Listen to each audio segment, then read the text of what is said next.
इस नवंबर जयपुर बनेगा विचारों का महासंगम। जयपुर डायलॉग्स एनुअल समिट 2025 में आपसे रूबरू होंगे शहजाद पूनावाला, श्वेता त्रिपाठी, विनोद स्ट्रिंग्स, आनंद नरसिम्हन, शांतनु गुप्ता और रमणीक मान। 3 दिन गहन चर्चा, सशक्त विचार और भारत के भविष्य की दिशा। 7, 8, 9 नवंबर, होटल क्लार्क्स आमेर, जयपुर।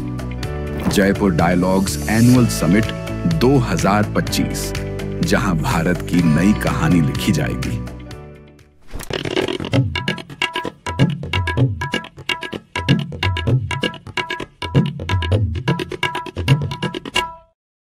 नमस्ते।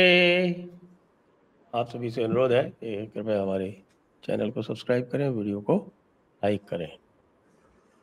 आज हमारे साथ जुड़ रहे हैं ओंकार चौधरी जी और धीरेन्द्र पुंडीर जी। बात करेंगे मुख्यतः क्योंकि अभी घोषणा हुई है बिहार के चुनावों की, और बिहार के चुनावों के साथ साथ हम योगी जी का जो महाभवकाल इस समय चल रहा है उत्तर प्रदेश में, उसकी भी चर्चा करेंगे। तो मैं आरंभ करता हूँ ओंकार जी से।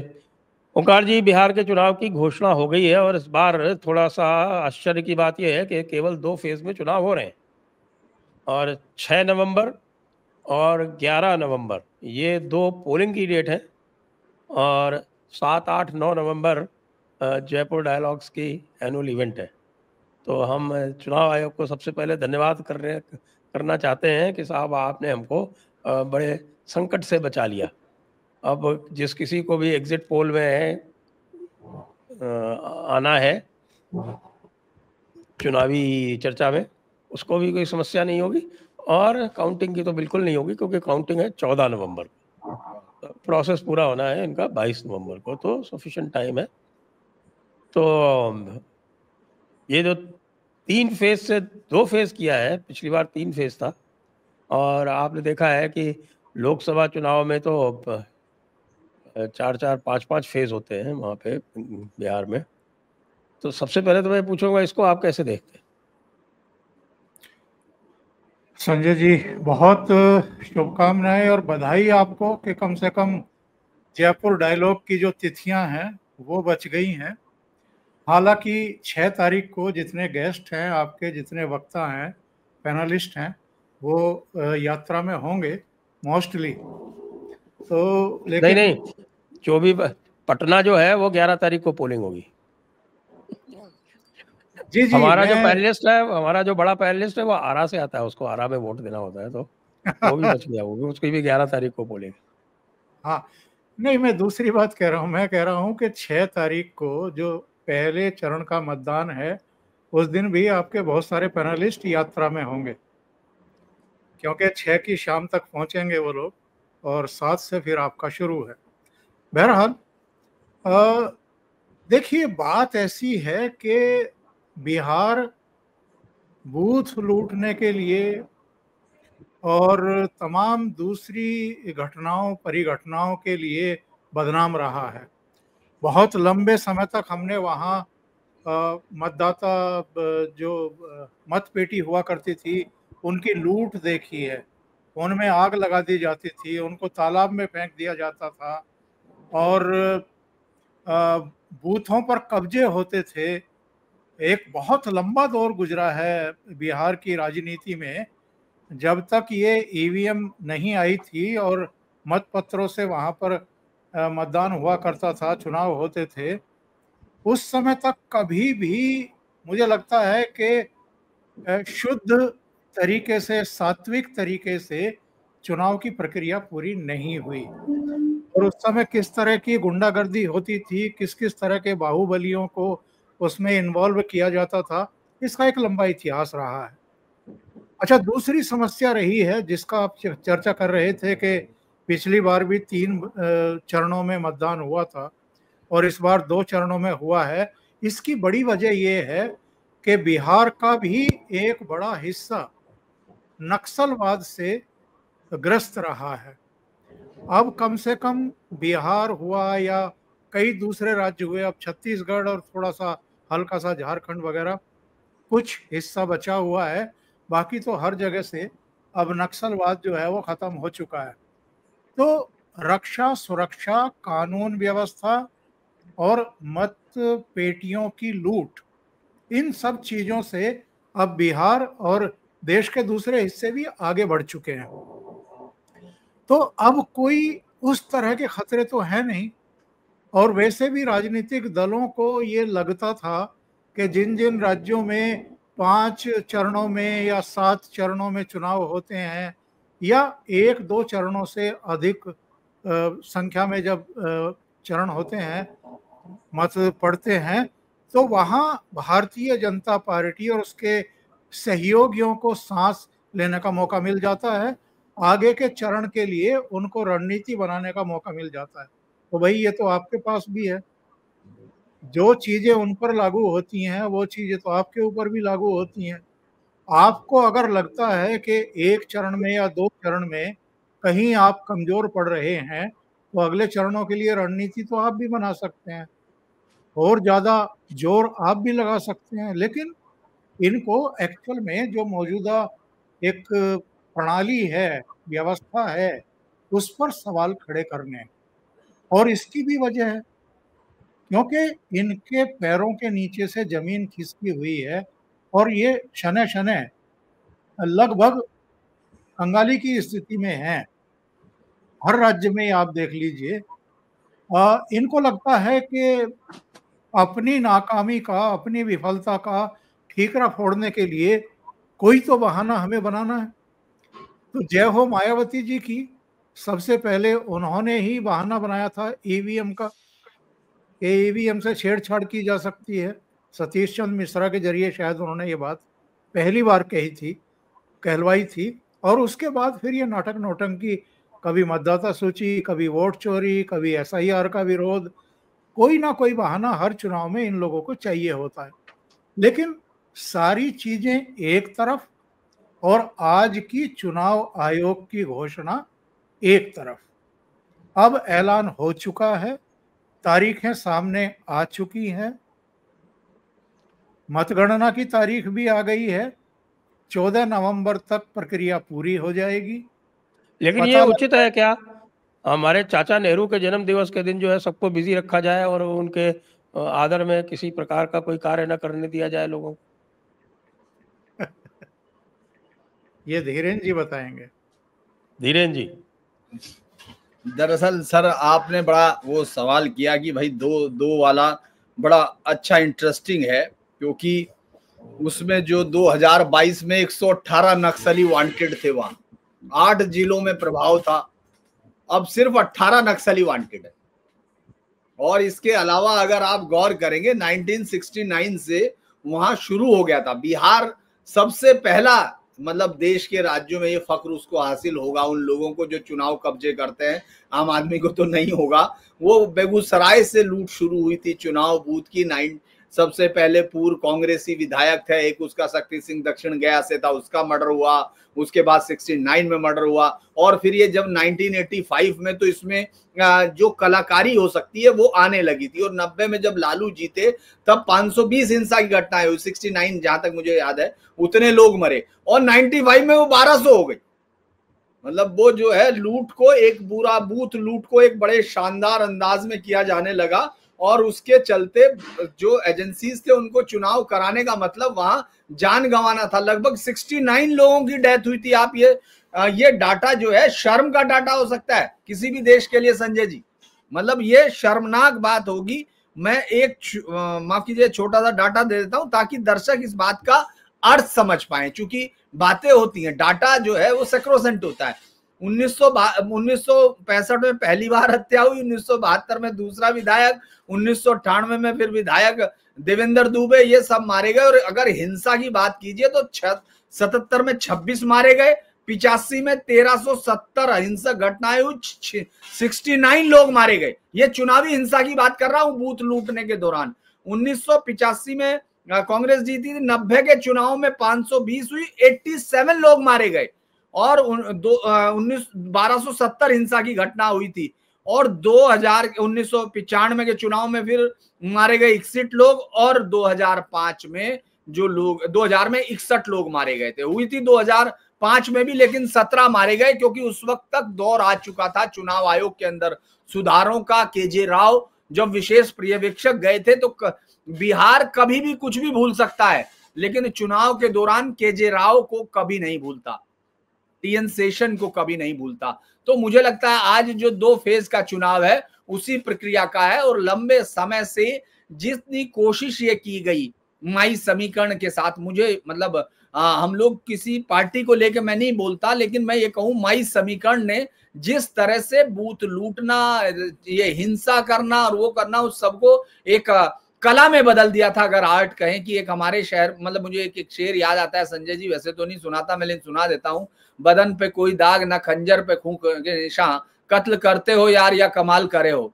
तो ये जो कमाल करने लगा था बिहार लूट में, जो है ना बूथ लूट में, वो जो खत्म हुआ है उसी का विश्वास दिखाया। और इस बार तो इतना बहुत ही बढ़िया शब्द आपको तो लगा हो, आप तो उसी सेवा से हैं, जब उन्होंने कहा कि वो पावन भूमि है, जब बिहार की पावन भूमि के साथ उन्होंने अपनी हिंदी के साथ ज्ञानेश जी ने कहा, और उसके बाद कहा ये सबसे पवित्र सूची है चुनाव की, उन्होंने वहां कहा था। तो मुझे लगता है कि ये जो चीजें हैं, ये विपक्ष को भी बताया जा रहा है कि जनाब आपने जितनी उछल कूद करनी थी वो कर ली। आप यहां से लेके देखिए जनता के बीच में, तो इसलिए कभी भी उस चीज का फैसला आप चुनाव के पहले तक नहीं कर सकते हैं संजय जी, क्योंकि हम सब ये कहते हैं कि ऐसा होगा, लेकिन जब सुप्रीम कोर्ट में आप जाते हैं तो आपको वहां सबूत रखने होते हैं। आप वहां से भाग आए, कोई जाने वाला नहीं मिल रहा है, कोई जाके बताने वाला नहीं मिल रहा है, चुनाव आयोग आराम से कह रहा कि भाई आइए। तो वो मुझे लगता है ये जो 2 फेज के चुनाव है वो उसी विश्वास की तरफ है। उन्होंने इस बार जो 17 नए, उनमें से सबसे बड़ा जो झंझट का काम हुआ करता था, आपको याद होगा कि मैं भी चुनाव कवर कर रहा था 2015 में, लालू यादव के घर के बाहर खड़े तमाम लोग, हम भी बाहर ही खड़े थे, तो इतने में शुरू हो गया और सबकी निगाह हम लोग सारे देखने लगे। अचानक वो शुरू में बैलेट की आनी शुरू हुई तो लगा कि बीजेपी जीत गई है, तो उनके पार्टी ऑफिस की तरफ सब भागे क्योंकि वहां पटाखे चलने लगे। लेकिन ये बैलेट वाला मसला था, और उसके बाद वो किस तरह से उल्टा हुआ मामला। तो इस बार चुनाव आयोग ने इनके 2020 में जो इनको लग रहा था, इस बार उनको लग रहा था। तो ऐसे में चुनाव आयोग ने कई सारे जो सुधार किए, उसमें से मुझे जो इंटरेस्टिंग लगा, एक तो बैलेट पेपर पहले से, वो जो पोस्टल बैलेट है वो सबसे पहले कंप्लीट होंगे उनसे पहले, मतलब। और दूसरा एक इंटरेस्टिंग ये भी है कि वेब कास्टिंग जो उन्होंने की है, वो जो सीनियर्स अधिकारियों के, तो ये ऐसे जो है जो लोगों को समझ में आ रहे हैं। बाकी तो उन्होंने किया ही है जो हमेशा हर बार करते हैं, लेकिन 17 ऐसे जो चुनाव के किए हैं, मुझे लगता है वो पूरे देश में ये चुनाव दिशा देगा। ऐसा नहीं कि सिर्फ चुनाव, क्योंकि इस बार जो चुनाव लड़ा जा रहा है, मेरा ये मानना है कि इस बार का चुनाव राहुल गांधी किसी पार्टी से नहीं लड़ रहे, चुनाव आयोग से लड़ रहे हैं। और इसके लिए वो ट्रेनिंग उनको किसी ने बताया है, मुझे ये मालूम हुआ है कि उनको किसी ने ये बताया है, जो किसी को नहीं बताया, कि जो बिहार के लोग माइग्रेट करते हैं उनमें से कुछ लोग बिहार की बड़ी संख्या में लैटिन अमेरिकी देशों में है, इसलिए वो गुपचुप रूप से उन वोटरों को लेने गए हुए हैं। उनको मालूम है बिहार में वोटर लाए जाते हैं। तो ये मुझे लगता है क्योंकि, और आप इस पे हंस जरूर रहे हैं, लेकिन आप जब ये समझेंगे कि 12,000 वोटों का सिर्फ अंतर था 2020 के चुनाव में एनडीए और महागठबंधन में, और 15 सीट हार गई थी, तो उनको ये मालूम है 20 से 30,000 तो कोलंबिया में मिल जाएंगे उनको बिहार के, तो उनको ले आएंगे वोट के लिए, इसलिए वो गए। आप समझ नहीं पा रहे। जी संजय, अब थोड़ा सा और जरा मैं डिटेल बता दूं कि डिटेल आ गए हैं। फर्स्ट फेज में 121 असेंबली कॉन्स्टिट्यूंसी में चुनाव होगा, और दूसरे फेज में 122 असेंबली कॉन्स्टिट्यूंसी में चुनाव होगा। और मोटा मोटा ये है कि जो नेपाल से लगते हुए जो ज़िले हैं, और जो झारखंड से और लगते हुए जो ज़िले हैं, वो तो उनकी तो पोलिंग है 13 तारीख को, 11 तारीख को। और जो बीच के ज़िले हैं, जो इधर गोपालगंज से शुरू होते हैं, गोपालगंज, मुजफ्फरपुर, सारण, वैशाली, पटना और भोजपुर, बक्सर, नालंदा, और इधर से होते हुए लखीसराय, मुंगेर, और ये आपके सहरसा, इधर खगड़िया, ये सब जो है ये पूरे आपके फर्स्ट फेज में है। इन पटना फर्स्ट फेज में है। तो हमारे अभिषेक जी जो हैं वो सवेरे सवेरे वोट डाल के 12 बजे की फ्लाइट पकड़ के 6 तारीख की शाम तक पहुंच सकते हैं, तो उनको इसमें दिक्कत नहीं होगी। जो प्रोसेस चालू हो रहा है वो 10 अक्टूबर से चालू हो रहा है। 10 अक्टूबर को पहले फेज का नोटिफिकेशन हो जाएगा और उसके 7 दिन बाद तक नॉमिनेशन होंगे और फिर उसके बाद अगले दिन स्क्रूटनी होती है, फिर उसके 2 दिन तक विड्रॉल होता है और उसके बाद फिर 14 दिन कंपल्सरीली मिलते हैं कैंडिडेट्स को प्रचार के लिए। तो ये इस बार संडे वनडे मिला के 6 तारीख तक ये 16 दिन इनको मिल रहे हैं, 16 क्या 17 दिन। और दूसरा जो है वो 13 तारीख को नोटिफिकेशन होगा, वो फिर 11 तारीख को 11 नवंबर को चुनाव होगा। ये मोटा मोटा कार्यक्रम है। तो अब तो मामला गर्म हो जाएगा ओंकार जी। देखिए 13 अच्छा, एक तारीख बात से और बता दूं, एक बात और बता दूं। अभी अभी मैंने कांग्रेस का ट्वीट देखा है और ये जो 2 फेज में चुनाव हो रहा है इसका क्रेडिट राहुल गांधी ले रहे हैं और कहा कि साहब की राहुल गांधी की प्रेस कॉन्फ्रेंस से डर के ज्ञानेश कुमार जी ने इसको 2 फेज में कर दिया, वरना वो 15 फेज में करने वाले थे। नहीं, मैं तो ये कहता हूं कि जो कांग्रेस की दुर्गति है उसका क्रेडिट भी तो लेना शुरू करें वो, बाकी तो सब ठीक है भाई। अगर इस देश में जितने भी काम हो रहे हैं, चुनाव आयोग भी जो फैसले कर रहा है, तारीखें तय कर रहा है, उस सब का क्रेडिट अगर राहुल गांधी को ही दे रही है कांग्रेस पार्टी, तो फिर कांग्रेस पार्टी की जो दुर्गति हुई है उसका क्रेडिट किसी और को क्यों देते हैं? उसका क्रेडिट भी राहुल गांधी लेना शुरू करें। बहरहाल आगे बढ़ते हैं। देखिए संजय जी, बात ऐसी है कि बहुत समय से तमाम तरह की चर्चाएं चल रही थी बिहार को लेकर के, और हमें नहीं भूलना चाहिए कि इस बार के लोकसभा चुनाव में जिन राज्यों में भारतीय जनता पार्टी और उनके गठबंधन सहयोगी थोड़े से संभले हुए रहे, उनमें बिहार भी है। बिहार में इस गठबंधन को कोई बहुत बड़ा नुकसान हुआ नहीं है।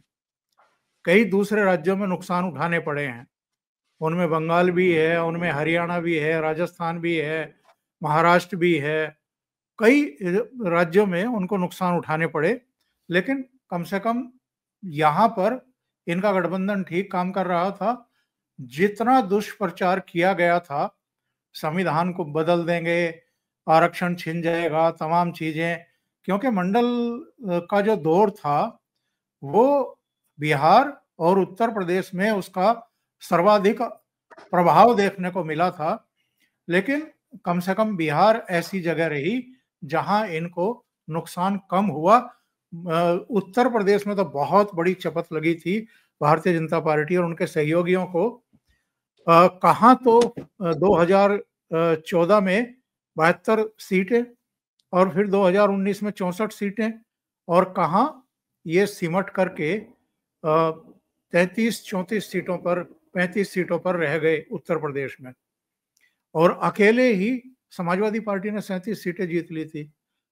तो ये जो बिहार को लेकर के तमाम तरह की चर्चाएं हैं, उनमें एक ये है कि भाई लोकसभा चुनाव के बाद, लोकसभा चुनाव में थोड़ा कमजोर रिजल्ट आने के बाद से भारतीय जनता पार्टी ने भी और आरएसएस ने भी, दोनों ने मिलकर के काफी परिश्रम किया है, उन कमियों को सुधारने की कोशिश की है, जमीन पर जाकर के लोगों से संपर्क किया है, समन्वय किया है, संवाद स्थापित किया है, बूथ लेवल तक जहां जहां कमियां कमजोरियां थी वो। और सबसे बड़ी बात यह है कि जेपी नड्डा का जो बयान आया था और जिसके चलते एक खबर आई कि आरएसएस में नाराजगी है कि हमारे बारे में इस तरह की बातें कह दी गई, उसके बाद का जो समन्वय है वो जरूर इस बात के संदेश और संकेत देता है कि भारतीय जनता पार्टी की टॉप लीडरशिप, यानी खुद प्रधानमंत्री नरेंद्र मोदी ने सीधा संवाद स्थापित किया संघ प्रमुख मोहन भागवत से, और ये कई जगह उनकी आपसी अंडरस्टैंडिंग देखने को मिली है। और जो कहीं नुकसान होने की एक आशंका पैदा हो रही थी उसकी भरपाई की गई है। हरियाणा के चुनाव हों, महाराष्ट्र के हों, दिल्ली के हों, हर जगह से ये सूचना आई कि जमीन पर उतर करके संघ ने बहुत मजबूती से, डेडिकेशन के साथ, अनुशासन के साथ काम किया है और उसके रिजल्ट देखने को मिले हैं। और तभी ये सूचना आई थी जब दिल्ली के चुनाव नतीजे आ गए थे कि अब बड़ी टीम जो है वो बिहार पहुंच चुकी है। और इस बात की पुष्टि भी हुई है। अभिषेक तिवारी से लेकर के अनुपम के सिंह और कई दूसरे लोगों ने इस बात की तायद की है, पुष्टि की है बल्कि, कि वहां पर संघ नीचे के स्तर पर काम कर रहा है।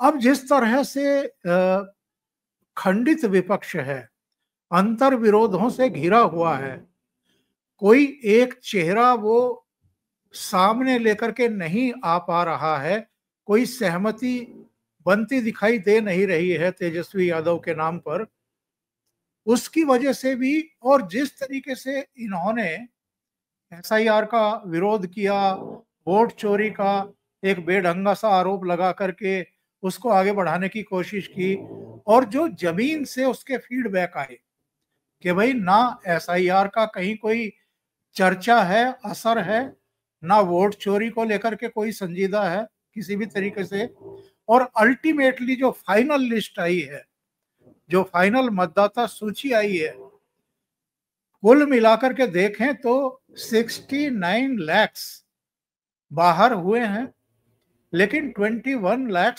जुड़े भी हैं, यानी नए मतदाता भी आए हैं। कुल मिलाकर के 7 करोड़ 41 लाख के आसपास, 42 लाख के आसपास मतदाता हैं। इनमें बड़ी संख्या युवाओं की भी है और जो पहली बार मतदान करेंगे उनकी भी है। वो किस तरीके से रिएक्ट करने वाले हैं, वो किसके पक्ष में मतदान करने वाले हैं, इसका बड़ा अंतर होने वाला है। और जो चीजें दिखाई दे रही हैं, जैसे कुशवाहा इस बार साथ में है, पिछली बार अलग लड़े थे, चिराग पासवान साथ में है, वो अलग लड़े थे, प्रशांत किशोर एक नया कोण बना रहे हैं, वो किसका नुकसान करेंगे ये भी देखना दिलचस्प होगा। कई लोगों का कहना है कि एनडीए का नुकसान करेंगे। तो ये सारे तथ्य हैं, ये सारे कोण हैं। बिहार का चुनाव एक दिलचस्प चुनाव होगा। भारतीय जनता पार्टी और उसके सहयोगी चाहेंगे कि जो सिलसिला हरियाणा से शुरू हुआ लोकसभा चुनाव के बाद, महाराष्ट्र होते हुए दिल्ली तक पहुंचा है, वो सिलसिला आगे जारी रखें, ताकि जब बंगाल की चढ़ाई हो, बंगाल में चुनाव फेस करें तो एक उत्साह भी हो, एक आत्मविश्वास भी हो। और चूंकि वहां ऑलरेडी 15 साल हो जाएंगे ममता बनर्जी को एज चीफ मिनिस्टर, तो एक एंटी इनकम्बेंसी होती ही है, उससे आप इनकार नहीं कर सकते। तो वहां की संभावना बनेगी। जी जी धीरेन जी, जी सर, थोड़ा सा प्रकाश डालें कि भाई मुद्दे जो हैं वो पिछले 2-3 जो चुनाव हुए हैं उनसे कुछ भिन्न हैं या उसी प्रकार के हैं? देखिए सबसे बड़ी बात यह है, बहुत इंटरेस्टिंग है, बिहार 2010 के बाद पूरे देश का अकेला स्टेट है, बहुत सारी चीजों में है या नहीं, लेकिन ये बड़ी हैरानी की बात है कि बिहार ने पिछले 2010 के बाद आप देखेंगे तो कंटिन्यू, चाहे वो लोकसभा हो चाहे विधानसभा हो, दोनों चुनाव में वहां महिलाओं ने 6 से 9% ज्यादा वोट किया। ये बहुत ही मतलब विलक्षण बात है कि इतना जबरदस्त वोट डिफरेंस है। अगर पुरुष 53 कर रहा तो वो 59 कर रही हैं। ये हालत ये थी कि लोकसभा में भी वो कर रहे हैं। अब अगर हम उसको देखें कि जो ये वोटिंग फ्लोटिंग वोट है, जो महिलाओं का वोट है, वो कई बार क्या करता है, जातीय आधार तोड़ता है। क्योंकि जो सबसे पहले अगर हम लोग 2005 में तो देखते हैं, 5 में आपको मालूम है जो पहला चुनाव हुआ था जनवरी में, 5 में 2 बार उनको चुनाव झेलना पड़ा बिहार को। पहले तो वो चुनाव हुआ जिसमें कि लोगों के अंदर ये तो था कि लालू को जाना है, लेकिन उनको पूरा विश्वास नहीं था, लिहाजा वोट जो है बटा, 75 वोट उनको मिले, 75 सीट मिली लालू प्रसाद यादव की पार्टी को, लेकिन ये दूसरी तरफ जो पार्टी थी इनको कोई भी बहुमत स्थापित होता हुआ नहीं दिखा। तो वो शायद बूटा सिंह की वजह से, हाँ, फिर वो चुनाव हुआ, वापस चुनाव हुआ। उसके बाद राष्ट्रपति शासन के बाद फिर उन्होंने सोचा कि ये वापस आ जाएगा, वापस नहीं आ पाए, और उसके बाद फिर चुनाव हुआ और उसमें पहली बार नीतीश कुमार सरकार में बने, और उसके बाद आज तक वही है। बीच में जीतन राम मांझी उसकी मर्जी से बना कुछ दिन के लिए, वो छोड़ दीजिए, तो वो कंटिन्यू उन्हीं की सरकार रही। लेकिन 2005 से 2010 तक जो पार्टी का चुनाव था, लोगों को यकीन आ गया था कि जंगल राज से मुक्ति मिल सकती है। इसीलिए 2005 के चुनाव का जो एजेंडा था वो वोटर ये था। उन्होंने वापस कहा कि स्थायित्व, अगर लालू की बात करें तो लालू का नारा उस वक्त था कि स्थिर सरकार, स्थायित्व, विकास की गारंटी होगा। उन्होंने बदलाव के लिए कहा कि सामाजिक न्याय के साथ विकास की बात की। 2010 यानी जो पहला कार्यकाल था संजय जी, वो आज तक बिहार के पिछले 40-45 साल के सबसे बेहतरीन कार्यकाल में से था, जिसमें रोड्स बनी, जो बिजनेस आए, इन्वेस्टमेंट हुए, लड़कियों को, महिलाओं को पहली बार साइकिलें दी गई, महिलाओं को स्पेशली सुरक्षा के लिए दिया गया। माफियाओं का जो पूरा इलाका बन चुके थे, अलग अलग पूरा जोन, यानी जो सिवान था वहां तो कोई जा ही नहीं सकता था। पुलिस वालों ने जब वो कोशिश की थी उनको मारे थे। नील रतन, शायद संजीव नील रतन हुआ करता था, इसमें उसको वापस करनी पड़ी पुलिस फोर्स इस तरह का। और ये इधर ये सूरज भान, उधर आनंद मोहन सिंह, तमाम माफियाओं की बेल्ट हुआ करती थी।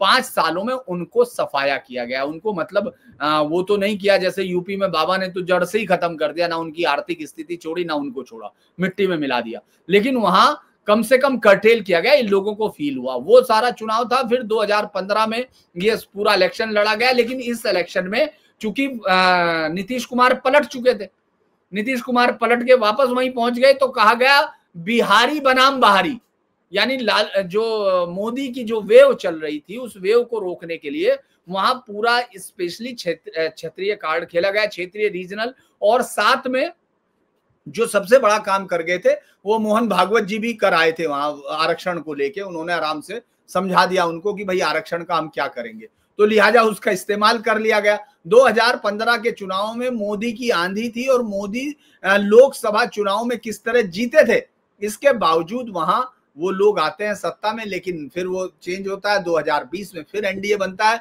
2020 में फिर स्थायित्व की बात थी, फिर वो सब किया गया। बीजेपी का नारा रहा, 19 की जीत थी, तो एक बेहतर जीत के साथ, हालांकि वोट में बहुत अंतर नहीं रह गया था, क्योंकि बीच में जो 2 साल इन लोगों ने क्योंकि एक बात ये जरूर थी कि थकने लगे थे, और बीजेपी के साथ जिस तरह की लड़ाई अंदर ही अंदर लड़े। और सबसे बड़ी बात ये थी कि अपने आप को मोदी का हनुमान कहने वाले चिराग पासवान ने और कुछ किया था या नहीं किया था, लेकिन नीतीश को रोक दिया था।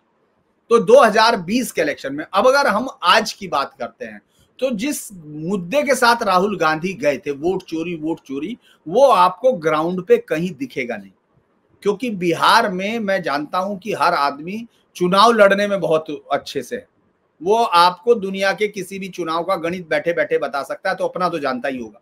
राहुल गांधी जी की दिक्कत यह है कि वो अपना चुनाव छोड़ के बाकी सबके बारे में बता सकते हैं, क्योंकि वो कैसे लड़ा जाता है उनको मालूम नहीं। तो इसीलिए वोट चोरी का मुद्दा यहाँ ग्राउंड पे कहीं नहीं है। आप चाहे हमारे जितने दोस्त वहां सब हैं वो तो बात करते ही हैं, आप अधिकारियों से भी बात करते हैं, आप देखते हैं वो जानते हैं कि ग्राउंड पे कोई मुद्दा नहीं। ग्राउंड पे इस वक्त एकमात्र मुद्दा ये है, जो एक ग्राउंड हमेशा मैं कांग्रेस की जब भी बात करता हूं बिहार की, तो बिहार में जातियों से अलग देख पाना चुनावी समीकरणों को बहुत मुश्किल काम होता है। यहां तक कि 1972 जब श्रीमती इंदिरा गांधी ने चुनाव 71 की जीत के बाद कराए थे, बिहार अकेला स्टेट था जहां उसको 33% सिर्फ वोट मिले थे और बहुत सामान्य बहुमत मिला था। वरना बाकी ज्यादातर राज्यों में, उसमें 19 राज्यों में शायद उन्होंने चुनाव कराया था, तो 50% से ज्यादा वोट और लगभग 2/3 के करीब उनको सीटें मिल रही थी। बिहार में उस वक्त भी जातिवाद को वो तोड़ने में नाकाम रही थी। उसी तरह से अगर आप ये कई बार ये कोई जादू नहीं है, एक ऐसे आदमी को आप कभी एक अच्छा दोस्त भी नहीं मान पाएंगे संजय जी। मैं पर्सनल बात करूं कि जो आपको रोज कभी आके आपके पास बैठ जाए, कभी जो आपके खिलाफ थे उनके पास जाके बैठ जाए, फिर आके बैठ जाए। लेकिन ये अगर नीतीश कुमार वहां है तो नीतीश कुमार जातीय समीकरणों की बैलेंसिंग करते हैं, और जो महिला वोटर है उस वोटर्स की नजर में, और अभी जो बेहतरीन वो हुआ है, मुझे लगता है आज ये जो चलते फिर दोबारा उनके अकाउंट में पैसे डल गए हैं महिलाओं के, फिर वो हुआ है। तो मुझे लगता है कि ये मुद्दे इस बार चुनाव में ज्यादा ग्राउंड करेंगे।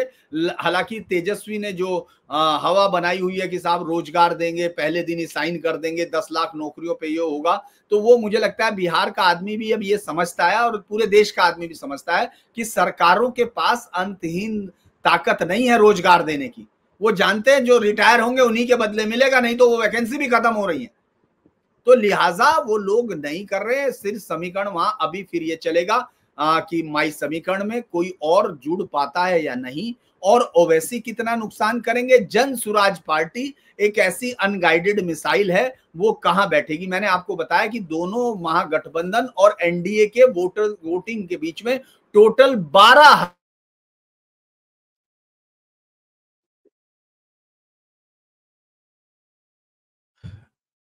आवाज चली गई धीरेन्द्र जी की।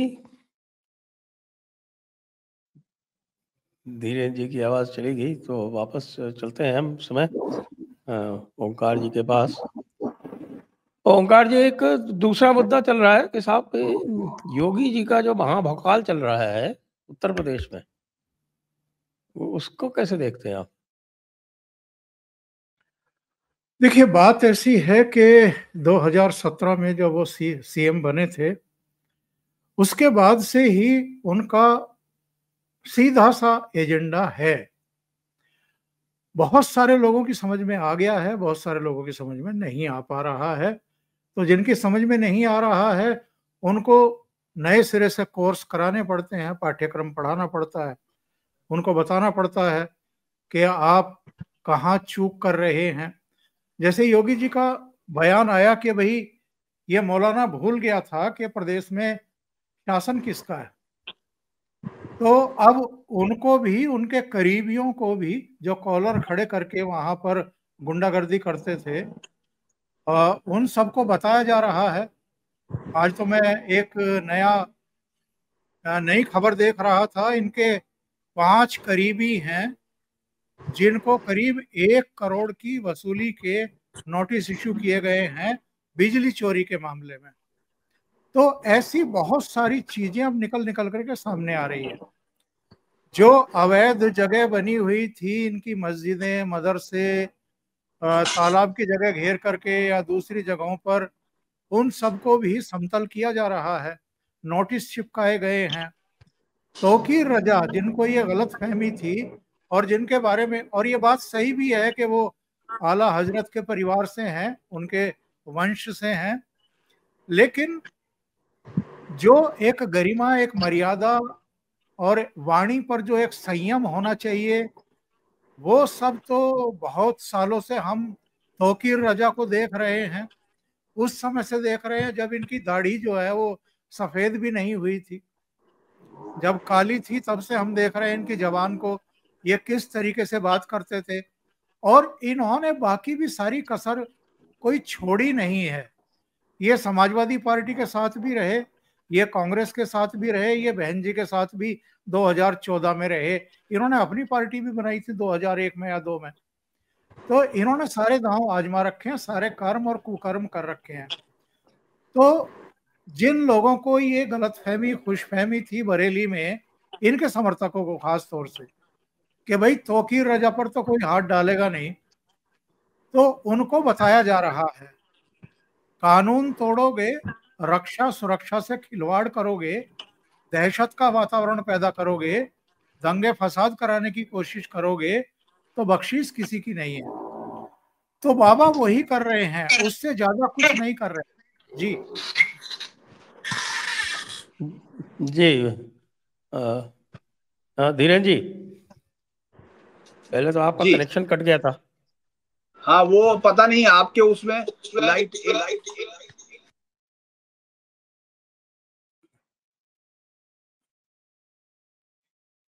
अभी भी, हाँ, अब आपकी आवाज नहीं आ रही।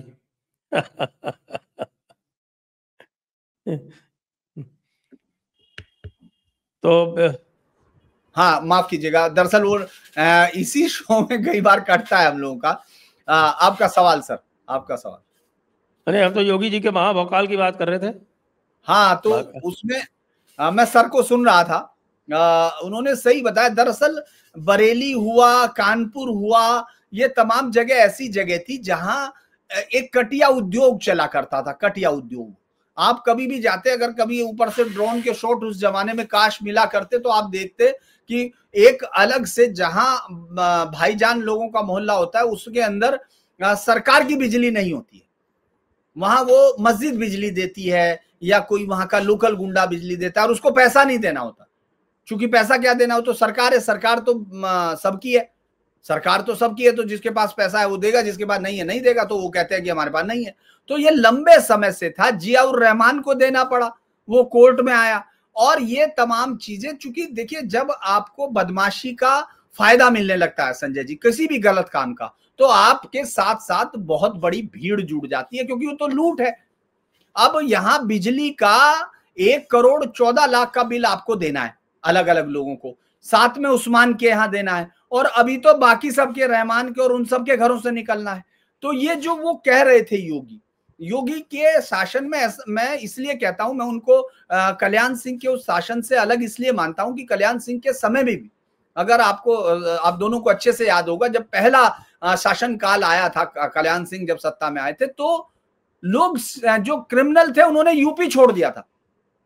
ये हुआ था कि भाग जाना पड़ेगा, क्योंकि पहली बार पुलिस को पूरी छूट दी गई थी कि ठोकिए, इनको देखिए, और इनको अगर वो करना है तो इनको वो भी कर दीजिए, फिजल आउट कीजिए।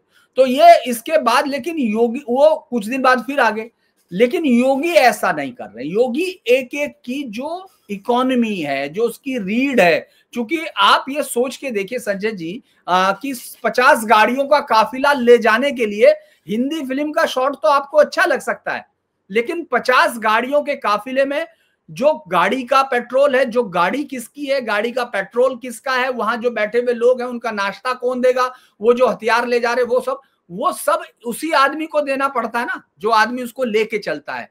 तो लिहाजा आप उस पैसे का अमाउंट लगाइए।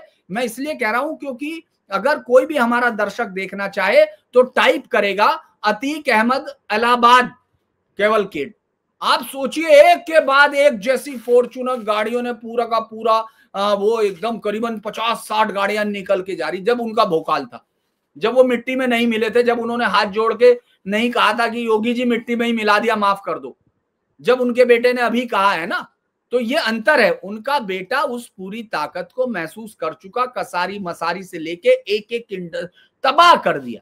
तो वही योगी आदित्यनाथ जब कह रहे थे कि पीढ़ियां याद रखेंगी, पीढ़ियां कैसे याद रखेंगी, पीढ़ियां तो इसी तरह याद रखेंगी ना कि वो जो पेट्रोल, वो जो जगह दिख रही है खाली के ना हमारा पेट्रोल पंप होता था, क्या वो जो दिख रहा है ना वहां खाली, हाँ कह हाँ यहाँ बारात घर, कई सारे फोटो लाके दिखाने लगेंगे कि साहब इस बारात घर में पैसा नहीं लिया, हमारा था, योगी जी ने तोड़ दिया। बताइए, तो ये जो बने हुए लोग थे, ये जो लोगों ने करोड़ों के स्ट्रक्चर खड़े कर दिए थे, उसका तोड़ने का मतलब आप समझ रहे, उन्होंने रीढ़ तोड़ दी।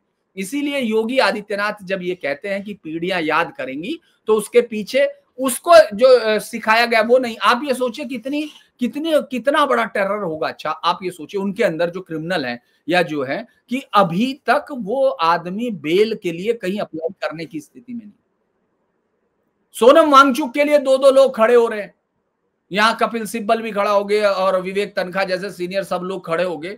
मैं बड़ा हैरान हूं कि वो कहां है, अकलियत का जो इतना बड़ा मतलब सरमाएदार है वो कहां है, आखिर आ क्यों नहीं रहे? इतने सारे जज बैठे हैं सुनने के लिए, किसके पास लॉटरी डल रहा है, मन में आ रहा होगा कि किसकी लॉटरी लगेगी, कौन सुनेगा इतने महान आदमी की, जो ये कहता है कि अगर मुसलमान सड़क पे उतर गए तो क्या होगा, हम ये कर देंगे वो कर देंगे। अब वो कोई उतर नहीं रहा, जो उतर गए थे वो बेचारे घर नहीं जा पा रहे, वो घर छोड़ के भाग गए। 31 लोग तो गायब है, उनको ढूंढा जा रहा कि भाई तुम, उनके घर वाले कह रहे अब्बू फोन तो कर दो, चाचू फोन तो कर दो, क्योंकि उनको पता फोन पे भी ट्रैक हो रहा है, उनको मालूम है योगी जी की पुलिस फोन ही तो सुन नहीं की, बताओ कहां है।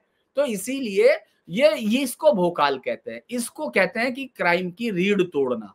मैं बार बार कहता हूं कि क्राइम की रीढ़ तोड़ने में यकीनन योगी से बेहतर कोई मुख्यमंत्री मैंने अभी नहीं देखा, क्योंकि मैं एनकाउंटर और उसको नहीं मानता हूं संजय जी, मैंने देखा बहुत सारे, और चूंकि मेरी पूरी जिंदगी क्राइम रिपोर्टिंग करते हुए शुरू हुई थी और मैंने बहुत क्राइम कवर किए, इनमें से जितने ये माफिया डॉन है सबके इंटरव्यूज हैं, सबके मेरे पास हुआ, चाहे वो अतीक हो चाहे मुख्तार हो, सबके। लेकिन मैं कभी ये सोचता ही नहीं था इनका इतना हजारों करोड़ का जो एम्पायर ये खड़ा कर चुके, क्या कभी ये टूटेगा? आज आप ये सोचिए कि लेकिन देखिए, मुख्ता उसकी पत्नी फरार है, अतीक की पत्नी फरार है, अशरफ की पत्नी फरार है, इनके ऊपर इनाम है, इनकी संपत्तियां सीज हैं। अब तौकीर रजा को, इसीलिए आप देखेंगे, मैं कल हंस रहा था जब इकरा हसन ने कहा कि योगी जी डेंटिंग पेंटिंग करके दिखाओ, तो मैं हंस रहा था कि तौकीर अंदर हाथ जोड़ के बार बार कह रहा होगा कि भगवान योगी जी ये ना समझ ले कि मेरे हक में बयान दिया है, वो बार बार कह रहा होगा। तो इसीलिए मुझे लगता है ये बड़ा इंटरेस्टिंग होगा। वो कह रही होगी, जैसे उसने कहा ना, तो सबसे पहले फूल भिजवाया होगा तौकीर ने नीरज मौर्य को, समाजवादी पार्टी के, जिसने ये कहा कि ये बीजेपी का एजेंट है। वो कह रहे होंगे कि ये सही कह रहा, बल्कि वो जेलरों को कह रहे होगा तौकीर रजा बीजेपी का एजेंट है। हाँ, उसने कहा ना, जो उसका समाजवादी पार्टी का सांसद पहुंचा, आप सोचिए कि पार्टी के दो सांसद अलग अलग क्या क्या बोलते हैं, तो वो कह रहा है कि बीजेपी का ये एजेंट है तौकीर। तो मैं ये समझ रहा था, हंस रहा था कि अब तौकीर सारे जेलर को और सबको कह रहा होगा कि देखो ये बताओ योगी जी को कि मैं तो उन्हीं का आदमी हूं, ये भी कह रहा चाहे इससे पूछ लो। तो ये जो है, ये टेरर है, एक कानून का टेरर है, ये किसी आदमी का टेरर नहीं।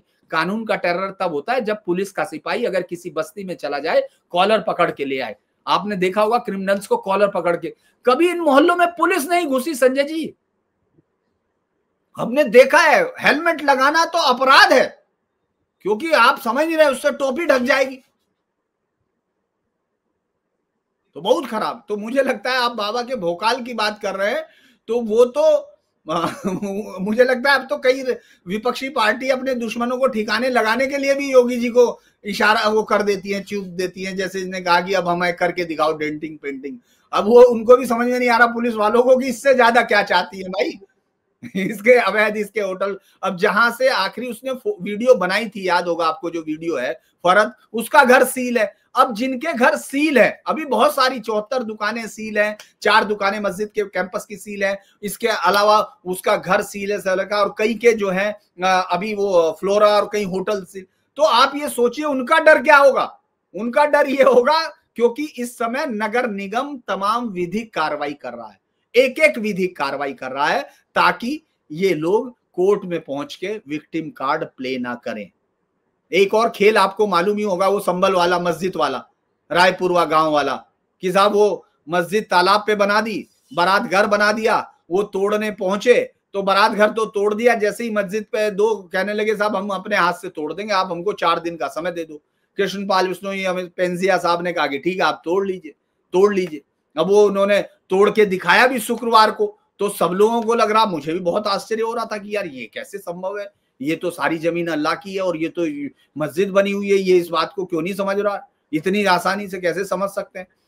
थोड़ी देर बाद ही खबर आनी शुरू हो गई कि वो जो मौलाना जो कह रहा था मैं तोड़ूंगा, वो हाईकोर्ट पहुंच गया इलाहाबाद, और सुन लिया गया, उसको सुन लिया उन्होंने। छुट्टी के दिन एक सिंगल बेंच थी, उन्होंने सुना 3 घंटे, और फिर उसको कहा कि कल 24 घंटे में तुम वो कागज ले आओ जो ऑर्डर दिया है। तो वो बेचारा, उसने सोचा अब बच गया, अब तो कुछ हो नहीं सकता। उन्होंने जो वो किया था, जैसे ही अगले दिन उन्होंने कागज देखा, हाई कोर्ट ने कहा कि ठीक है अब तुम लोअर कोर्ट चले जाओ, यहां से कुछ नहीं मिल पाएगा आपको, जाने जाओ। तो उसके बाद जो है वो फिर से तोड़ दी। अब कल उन्होंने खुद ही मांगा है कि साहब बुलडोजर दे दीजिए, हमसे टूट नहीं रही है।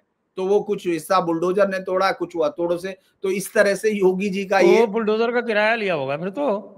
हाँ वो तो लेंगे, उन्होंने खुद ही कहा है कि साहब बुलडोजर दे दीजिए। नहीं आप सोचिए, उन्होंने खुद मांगा है, क्योंकि वो समझ गए कि अब यहाँ जाना नहीं है। और कुछ मैं तो बार बार आपके शो पे भी कई बार बता चुका, और ओंकार सर के साथ भी जब बात करते हैं कि हाई कोर्ट्स में या लोअर कोर्ट में, अब ये बात समझ में आ गई कि जिहादी माइंडसेट इस देश के खिलाफ, इस देश की कानूनी धाराओं का इस्तेमाल कर रहा है, वो कोर्टों को इस्तेमाल कर रहा है।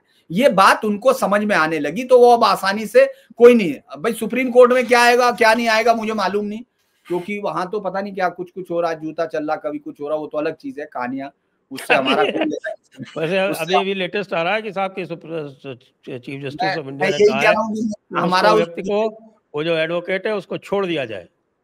हमारा तो कहना है कि हमारा उस जूते से या उससे कोई लेना देना नहीं, लेकिन हम भर्त्सना करते हैं उसकी। मैं भी भर्त्सना कर रहा हूं, लेकिन लोअर कोर्ट जरूर समझ पा रही है, सुप्रीम हाई कोर्ट की लोग क्या सोच रहे हैं, जमीन कितनी गर्म है संजय जी। जमीन कितनी गर्म है जी ओंकार जी, ये इन्होंने अंत में बड़ा एक गंभीर मुद्दा उठाया है कि जमीन कितनी गर्म है। कहाँ की?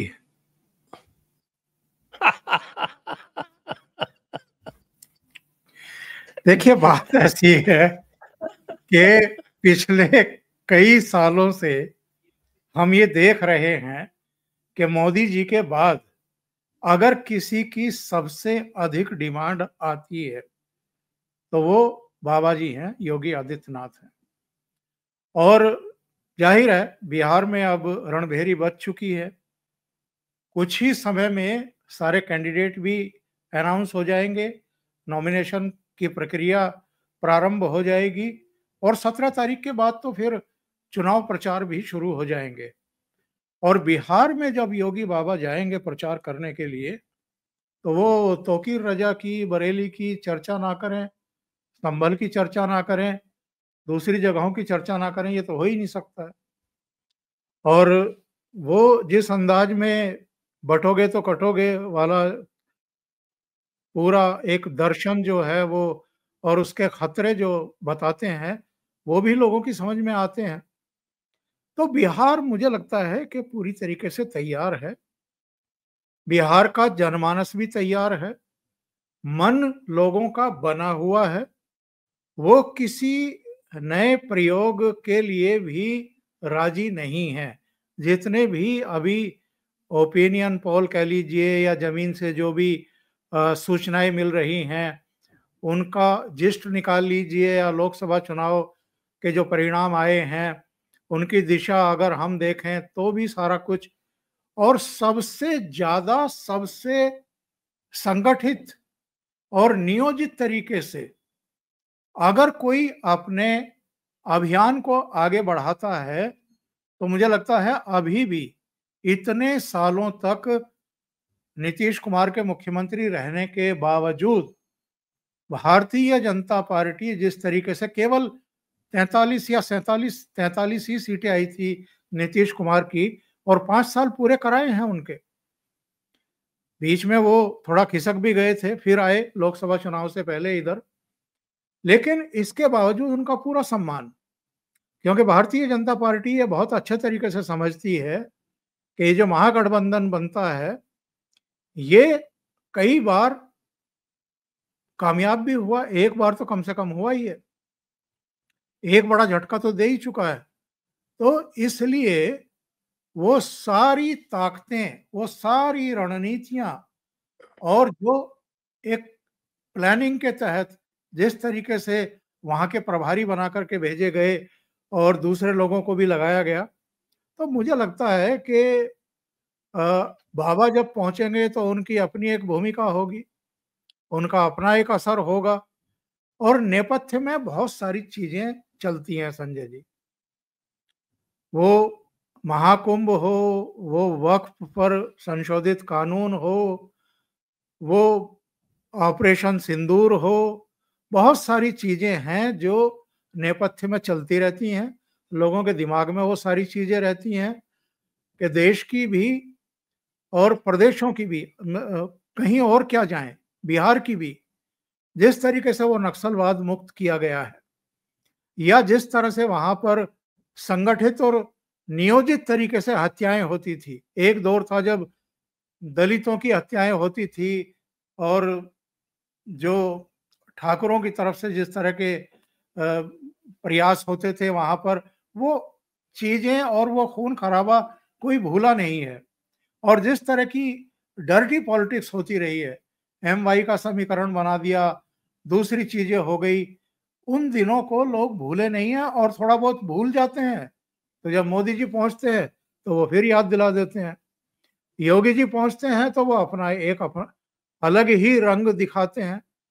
तो बड़ा दिलचस्प होने वाला है और मुझे लग ये रहा है कि बिहार का चुनाव परिणाम अगर वही रहा जो हम समझ रहे हैं या जो जमीन से खबरें आ रही हैं, तो ये एक और बड़ा धक्का होने वाला है और जिस सच से राहुल गांधी, तेजस्वी यादव और दूसरे लोग भागने की कोशिश कर रहे थे, एसआईआर का विरोध, वोट चोरी, ये फलाना ढिमकाना, उस सच का सामना अब इनको करना पड़ेगा। तो वो घड़ी आ गई है जब इनको उसका सामना करना पड़ेगा। जी, तो इसको समअप करें धीरेन्द्र जी। जी,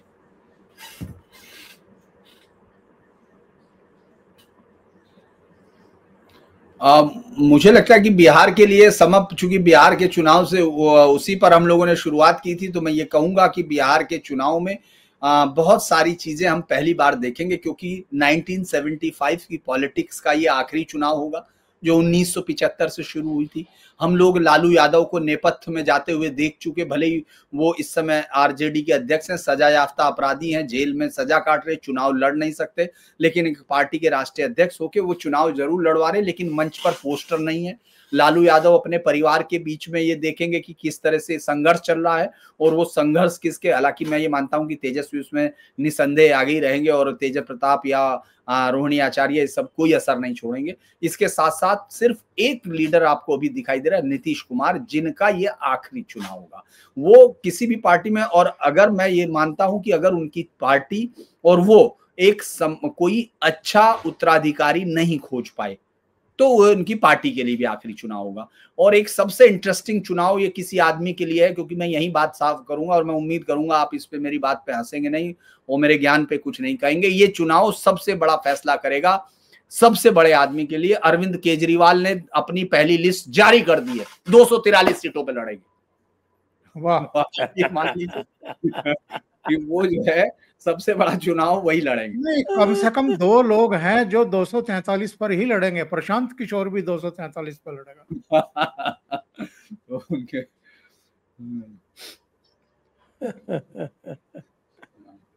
तो आइए आज की चर्चा को अब यहीं पे विराम देते हैं। सभी दर्शकों को बहुत बहुत धन्यवाद, और ओंकार जी को और धीरेन्द्र जी को भी बहुत बहुत धन्यवाद। जय हिंद, जय भारत, वंदे मातरम। वंदे मातरम। वंदे मातरम।